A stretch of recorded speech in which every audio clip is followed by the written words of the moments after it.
صلی اللہ علیہ وسلم نے دعا مانگی, اللہم انی اعوذ بک من علم لا ینفع, اے اللہ میں ایسے علم سے پناہ مانگتا ہوں جو فائدہ نہ پہنچائے. سگریٹ کے ہر ڈبے پر لکھا ہوا ہوتا ہے خبردار تمباکو نوشی صحت کے لیے مضر ہے. نالج تو آ گئی نا سگریٹ پینے والے کے پاس. کہتے ہیں دنیا میں واحد پروڈکٹ ہے جو سچ بول کے بیچی جاتی ہے اور تبھی سب سے زیادہ بکتی ہے. بھائی دنیا کی واحد پروڈکٹ ہے نا جس کے ڈبے پہ سچ لکھا ہوا ہوتا ہے. پیپسی پہ لکھا ہوتا ہے خبردار صحت کے لیے نقصان دہ لکھا ہوتا ہے, حالانکہ نقصان دہ تو وہ بھی ہے, میٹھا ہے نا بہت اس میں. ارے اتنی چینی جب پیو گے تو کہاں جاؤ گے. یا تو اتنی چینی پینے کے بعد پھر اتنا چلو بھی. پتہ نہیں کتنے چمچ ڈالے جاتے ہیں ایک کولڈ ڈرنک کی ایک بوتل میں چینی کے. اتنی چینی جب پیو گے تو یا تو بھاگو, اسے یوٹیلائز کرو, نہیں کرو گے. کہیں لکھا ہوتا ہے بوتلوں پہ یہ جو کولڈ ڈرنک ہے کہ جس نے یہ پیا ہے تو براہ مہربانی آدھے گھنٹے کم از کم وہ واک لازمی کریں, پھر یہ جزو بدن بنے گی. لکھا ہوتا ہے خبردار پوستیوں کے لیے صحت کے لیے نقصان دہ ہے یہ. ارے یہ لکھا ہونا چاہیے نا بوتلوں کے اوپر خبردار پوستیوں کے لیے بوتل پینا, بولے نا مضر صحت ہے نا. جیسے سگریٹ کے ڈبے پر لکھا ہوتا ہے کہ وہ ہر ایک کے لیے, تو یہاں کم از کم یہ تو ہو کہ سست لوگوں کے لیے کولڈ ڈرنک پینا مضر صحت. لکھا ہوتا ہے؟ نہیں لکھا ہوتا. لکھیں گے تو پھر ہو سکتا ہے وہ ان کو خطرہ ہوتا ہے کہ نہ بکے. واحد ایک سگریٹ ایسی چیز ہے, چائے جھوٹ بول کے بیچی جاتی ہے. یہ خوب ذہن, میں نے چائے پر بہت تحقیق کی ہے بڑے بڑے ڈاکٹروں سے جن کی ریسرچ ہے. یاد رکھو ہر ڈاکٹر کی ہر چیز میں ریسرچ نہیں ہوتی. بعض دفعہ ڈاکٹر بھی جان چھڑا رہے ہوتے ہیں, ان سے پوچھو نا یہ چیزیں, کہنا یار میں نے تو مجھے نہیں پتا اس میں. جو اچھا ڈاکٹر ہوگا وہ کہے گا میری ریسرچ نہیں ہے. لیکن جنہوں نے باقاعدہ پراپر ریسرچ کی ہے نا, تو چائے صحت کے لیے فائدہ مند بالکل بھی نہیں ہے, بالکل بھی. اس میں کہتے ہیں دماغ تیز ہوتا ہے, بکواس ہے بالکل, کوئی دماغ تیز نہیں ہوتا اس سے. اور کینسر ختم ہوتا ہے, کینسر کے خلاف سب فضول قسم کی, اس کو بکواس کا لفظ بھی اس کے لیے ہلکا ہے. بس چھٹا ہے مزہ کاکڑ دنہ ہو جاتا ہے پی کے, ویسے زیادہ کچھ نہیں ہوتا. حقیقت ہے, ٹھیک ہے نا, بس یہ ہوتا ہے. اور یہ وقتی ہوتا ہے, یہ بھی کوئی یہ نہیں کہ اندر سے باڈی کو ایک طاقت مل رہی ہے, آپ کے انرجی مل رہی ہے. تو بس وہ ہے کہ جیسے سٹا لگاؤ تو سٹا ہوتا ہے, آپ کو پتا ہے. چرس پیو ایک دم فٹ فاٹ ہو جائے گا. اب چرس کے فضائل بیان کرنا شروع کر دیں تو غلط ہے. نشہ ہے نشہ, ہاں یہ بہت ہلکا نشہ ہے یہ کہہ سکتے ہیں آپ. چرس, ہیروئن تو بہت ہی خطرناک چیز ہے, ہیروئن تو بہت ہی زیادہ, چرس اس سے کم. چائے بہت معمولی سا نشہ ہے لیکن ہے بہرحال نشہ ہی ہے. یہ کوئی اچھی چیز نہیں ہے. میں بھی پیتا ہوں, چھوڑ دی تھی 1 سال, پھر لوگوں نے پلا کے جہاں جا رہے ہیں چائے. ابے بھائی منع کرو تو لسی اٹھا کے لے آتے ہیں. اب لسی کون پیے گا اللہ کے بندو. تو مجبوراً پھر وہ ہے چلو وہ ہلکی چیز ہے. تو ہم نے جو چائے دوبارہ ارادہ ہے انشاءاللہ دوبارہ چھوڑوں گا میں اس کو, پینے کی چیز نہیں ہے. اور پھر اب یہ اس کا حل سوچنا چاہیے نا. اصل میں جب تک کسی چیز کا حل نہیں سوچو کہ اس کے نقصانات کیا ہوں گے تو اس کی تلافی, تو پھر وہ بات بنتی نہیں ہے. میں نے گڑبڑ یہ کی کہ میں نے ایک دم چھوڑ دی. 40 سال تک چائے پی ہے ہم نے, بچپن سے, پیدا ہوتے ہی پینا شروع کر دی تھی. مائیں تو بچپن دودھ جیسے ہی چھڑاتی ہیں بچے کو فوراً چائے پہ لے آتی ہیں نا, سب گھروں میں ہو رہا ہے. اب خود سوچو 40 سال ایک آدمی نے چائے پیو, دن میں 3-3 4-4 کپ, ایک دم چھوڑ دینا بڑا مشکل, لیکن ہم نے چھوڑ دی تھی. اور کئی دن تک دماغ کی سیٹنگ آؤٹ رہی ہے, لیکن 1 سال چھوڑ کے پھر وہ 10 دن میں کیفین کا نشہ ختم ہو جاتا ہے, لیکن ایک یادیں وابستہ رہتی ہیں. کیفین کا نشہ ماہرین کہتے ہیں اس میں کمی بیشی بھی ہو سکتی ہے, 10 دن تک رہتا ہے, بہت زیادہ 10 دن آپ پریشان ہو گئے, اس کے بعد فٹ فاٹ ہو جاؤ گے. لیکن وہ رہے گا, ایک ٹھڑک رہے گی. کسی کو چائے پیتا ہوا دیکھ کے دل چاہے گا لے لوں, یہ ٹھڑک باقی رہتی ہے. 3-4 مہینے میں یہ ٹھڑک بھی کیا ہو جاتی ہے, ختم. اور 1 سال میں تو بالکل ختم ہو گئی تھی, بڑا مجاہدہ کیا. لیکن وہی ہے, یہ میں آپ کو جلدی بتا دوں تاکہ جو چھوڑنا چاہتے ہیں نا تو وہ اس پر عمل کریں, یہ چھوڑیں, اس کا نقصان ہے آپ کو. میں نے چائے جب چھوڑی تھی تو مجھے سب سے بڑا فائدہ ہوا تھا, مزاج میں ٹھنڈک پیدا ہو گئی. جو تھوڑا بہت جذباتی پن تھا وہ کیا ہو گیا. ابھی تو ٹھنڈے مزاج کی ضرورت ہے, اور جس کے 3-4 گھر ہوں اس کو تو بہت ٹھنڈے رہنے کی ضرورت ہے نا. وہ تو ورنہ وہ ادھر جائے گا, ادھر پھڈا, ادھر جائے گا, ادھر پاگل ہو جائے گا. تو چائے چھوڑنے کا سب سے بڑا فائدہ یہ ہوا تھا کہ دماغ کو سکون ملا ہے. کیونکہ نشہ ہے نا, نشے سے وقتی فائدہ ہوتا ہے, ورنہ انسان ڈپریشن میں جاتا ہے. تو بہت دماغ میں ایک یعنی بہت سی باتوں پہ پہلے غصہ آتا تھا, وہ غصہ آنا ختم. اب ٹھنڈے دماغ سے آدمی فیصلہ کرتا ہے, میدا صحیح ہو جاتا ہے. چائے پیٹ کا بیڑا غرق کرتی ہے, میدا پہ بہت اچھا اثر پڑا تھا. یہ 2 فائدے تو فوراً ہوئے تھے. خیر, تو میں جلدی سے وہ بتا دوں, پھر بیان کی طرف آتا ہوں. اب یہ ہوتا یہ ہے کہ ہمارے ہاں جب بھی کوئی ملنے آ رہا ہے, کسی سے ملنے جاؤ تو وہ کیا پیش کرے گا؟ چائے. اب میں نہیں پیتا تھا, میں نے کہا نہیں پینا, تو اس کو ایک الگ ٹینشن کہ اب ان کے لیے کیا بناؤ. وہ بھائی کچھ بھی نہیں بناؤ, آؤ بیٹھو گپ شپ لگاؤ. یہ ضروری ہے کہ جب بھی کوئی آئے تو ٹھوسنا ہی ہے اس کے منہ میں لازمی؟ یہ کون سا کلچر ہے بھائی؟ کھانے کا وقت ہے تو چلو کھانا کھلا دو, نہیں ہے تو بس ٹھیک ہے بیٹھو آرام سے. ہمارے کلچر بن چکا ہے کہ ہر وقت جگالی کی طرح منہ چلنا چاہیے. بکریاں جگالی کر رہی ہوتی ہیں نا, یا تو کھا رہی ہوں گی یا اس کھائے ہوئے کو ہضم کر رہی ہوگی. کبھی گائے بکری کو دیکھا تمیز سے بیٹھے ہوئے؟ بکری تو میں نے دیکھی ہے, بکری کو جیسے ہی کھڑا کرو گے بس منہ مارنا شروع کرے گی, کھاتی رہے گی, یہ کھائے گی. چلو اب رات کو آرام سے بیٹھ کے سو جاؤ, نا نا نا نا, اب منہ گھمانا شروع کرے گی, جگالی.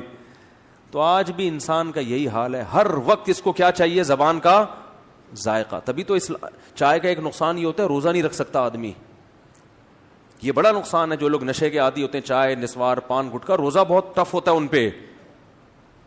روزہ رکھنا بڑا مشکل ہوتا ہے, کیونکہ ان کو پھر وہ مخصوص ٹائم پہ چائے چاہیے, نہیں چاہیے تو روزہ کھلتا ہے.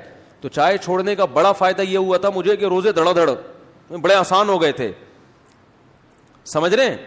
اب دیکھو جو نسوار کا نشہ چائے سے بھی زیادہ سخت ہے, ان کے لیے رمضان کا روزہ بڑا ٹف ہوتا ہے. روزہ کھولتے ہی 2 پکوڑے کھائیں گے, فوراً نسوار, پھر ایک دم اب پتہ چلے گا اللہم لک صمت وعلی رزقک افطرت. تو کیوں اپنے آپ کو کسی چیز کا محتاج بناتے ہو بھائی؟ اپنے آپ کو کیوں آدمی کسی چیز کا محتاج بنا دے کہ وہ نہ ملے تو تکلیف ہو؟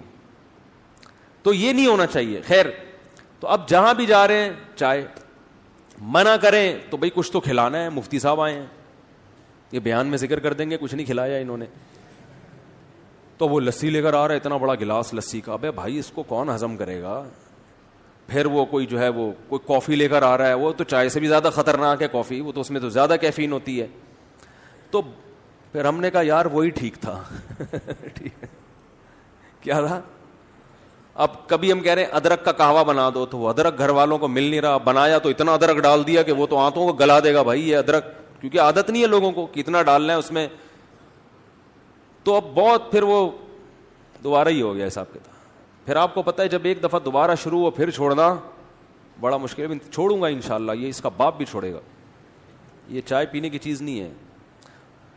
تو اب چھوڑنے کا ایک طریقہ یہ ہے کہ آپ اس کا آلٹرنیٹ یہ تلاش کریں کہ اب لوگوں سے تو ملاقات تو ہوتی ہے, کچھ نہ کچھ تو وہ کھلائیں گے ہی, تو اپنے کھانے کی چیز اپنے ساتھ لے کے جائیں. سمجھ رہے ہیں نا؟ تو میں سوچ رہا ہوں کسی حکیم سے رابطہ کر کے دار چینی, لونگ, ادرک, یہ 3 چیزوں کا قہوہ بڑا خاندانی ہوتا ہے. اس سے آپ یہ چائے کا بہترین آلٹرنیٹ ہے. اس سے باڈی فریش بھی ہوتی ہے, کولیسٹرول لیول بھی کم ہوتا ہے, اور طبیعت بھی فٹ فاٹ, دماغ بھی واقعی سچی مچی کا تیز ہوتا ہے. دار چینی, ادرک, لونگ, اس میں کلونجی بھی ہو, یہ سب چیزیں یہ تو صدیوں سے انسان استعمال کرتا آیا نا. تو اس کا ایک میں سوچ رہا ہوں پاؤڈر بنا کے رکھ لوں. کسی حکیم صاحب, قبلہ حکیم صاحب سے بولوں بھائی کوئی مناسب سا کیا بنا کے دو, دار چینی, ادرک, لہسن, سونٹھ کہتے ہیں ادرک کو, جو سوکھا ہوا ادرک, اس کا ایک تھوڑا سا پاؤڈر بنا دو یا گولیاں بنا دو. اب کسی بھی گھر میں گئے ایک ڈبی سے ایک گولی نکال کے دی, ابے پانی میں ابال کے اس کو ڈال دے, یہ بنا کے لے. یہ ہماری پتی ہے, یہ کیا ہے ہماری.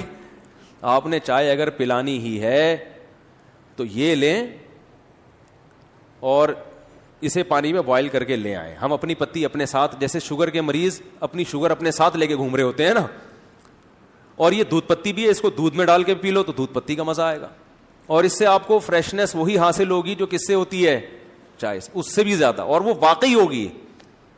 سمجھتے ہو کہ نہیں سمجھتے, لیکن اپنی ذمہ داری پہ کرنا ہے آپ نے یہ. تو یہ میں سوچ رہا ہوں کہ کچھ کر کے پھر دوبارہ سے چھوڑیں گے انشاءاللہ. خیر, تو میں یہ عرض کر رہا تھا, دیکھو میرے بھائی, اللہ نے انسان کو کیا صلاحیت دی ہے سیکھنے کی, تو یہ ہے اصل. اب سیکھنے میں سب سے پہلے علم جو ہے نا اس کے مختلف درجات ہیں. اللہ کرے میں 10 منٹ میں اپنی بات جلدی سے صحیح طرح سے مکمل کر لوں. سیکھنے کے درجات مختلف ہیں کہ سیکھ کیا رہا ہے. دیکھو ایک آدمی ڈاکٹر بن رہا ہے, میڈیکل سائنس کا علم سیکھ رہا ہے, یہ بھی سیکھنا ہے, کیا خیال ہے؟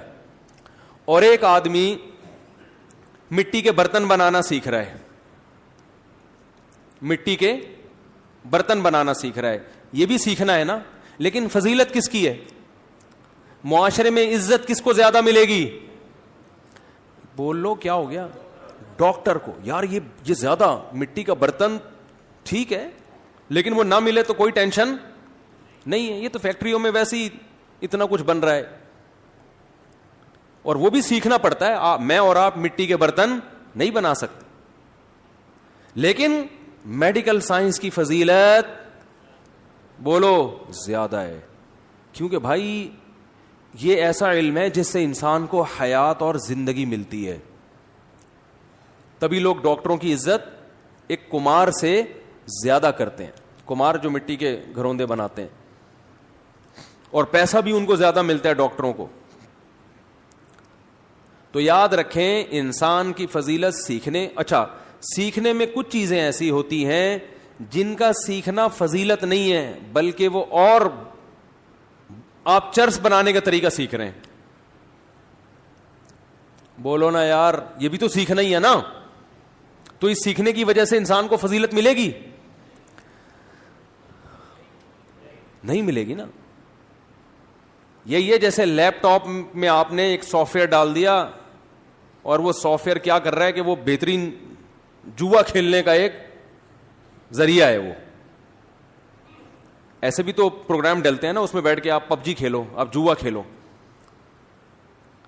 تو سیکھنا جو جس کی بیس پر انسان کو فضیلت ہے وہ مطلق علم نہیں ہے, بلکہ مفید علم جس کا انسان کو فائدہ ہو. اور اس میں بھی سب کے درجات ایک جیسے نہیں ہیں. کچھ علوم کی فضیلت دوسرے علوم سے زیادہ ہے. تو یاد رکھیں جس طرح میڈیکل سائنس کے ایک ڈاکٹر کو فضیلت کمار پہ زیادہ ہے, بالکل اسی طرح سب سے افضل علم اللہ کی نظر میں وہ علم ہے جس علم سے آپ کو اللہ کا پتہ چلتا ہو, اللہ کی معرفت حاصل ہوتی ہو, اور آپ کو کن چیزوں سے اللہ خوش ہوتا ہے اور کن چیزوں سے اللہ ناراض ہوتا ہے یہ پتہ چلتا ہو. اس علم کی آج دنیا کی نظر میں کوئی ویلیو نہیں ہے, اور اللہ کی نظر میں سب سے زیادہ ویلیو اس علم کی ہے, کیونکہ یہ آپ کو آپ کا مقصد حیات